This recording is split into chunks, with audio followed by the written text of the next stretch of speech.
Hi, I'm Elise Bean, and this is Zach Schramm, and we're here to share some tips with you we've learned over the years on how to do fact-based, bipartisan, in-depth oversight. Both of us conducted oversight investigations for Senator Carl Levin on the Permanent Subcommittee on Investigations in the U.S. Senate. Today we'd like to give you an overview of the congressional oversight process, while also introducing this series of congressional oversight training videos put together by the Levin Center at Wayne Law. U.S. congressional oversight investigations have a long and storied history. The Pecora hearings after the Great Depression exposed misconduct in the stock market and led to wholesale stock market reforms. Watergate uncovered White House misdeeds that led to the first resignation of a U.S. president. The Church Committee exposed misconduct by the CIA and generated intelligence community reforms. Congressional investigations of Enron showed how the company cooked its books, sparking accounting reforms. And there are many other examples. Some view the power of Congress to investigate as even more important than its power to appropriate funds. One Supreme Court justice wrote, "There is no power on earth that can tear away the veil behind which powerful and audacious and unscrupulous groups operate, save the sovereign legislative power armed with the right of subpoena and search."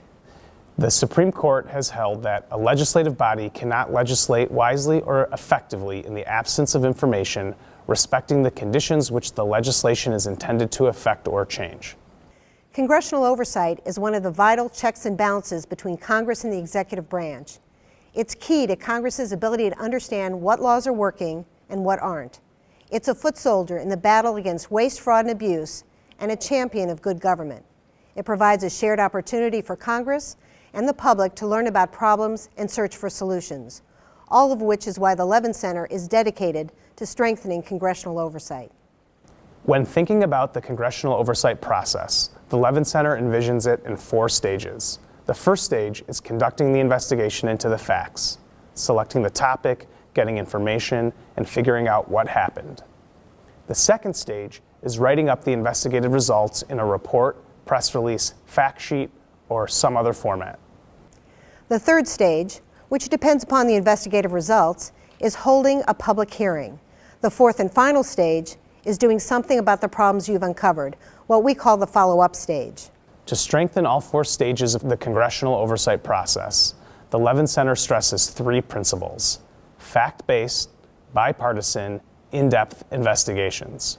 We focus on the facts because in this complicated world, just figuring out what happened is a critical first step. Congress doesn't usually focus on easy problems. Instead, it often focuses on crises, scandals, or knotty issues that have resisted resolution for years. If lawmakers can reach consensus on what happened in those cases, the facts provide a solid foundation for Congress to take the next step and consider policy reforms. Knowing the facts leads to better policy outcomes.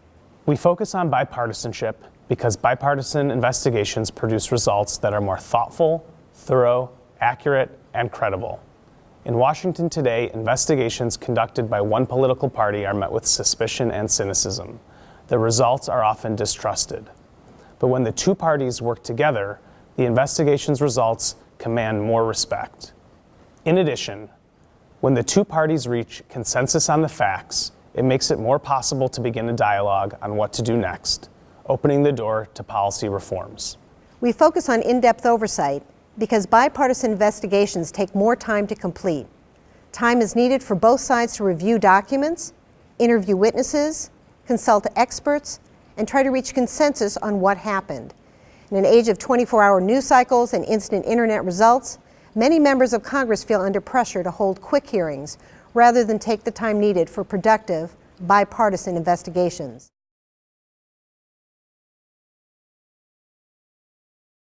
Talking about the 4 stages in the oversight process and the 3 attributes of productive oversight is already a lot to take in. On top of that, the lack of educational and training opportunities in Congress makes it easy to feel overwhelmed. That's why, among other efforts, the Levin Center is producing a series of videos with tips on how to conduct better oversight. Each video is intended to function as a quick tutorial on a specific oversight subject, lasting maybe 10 minutes.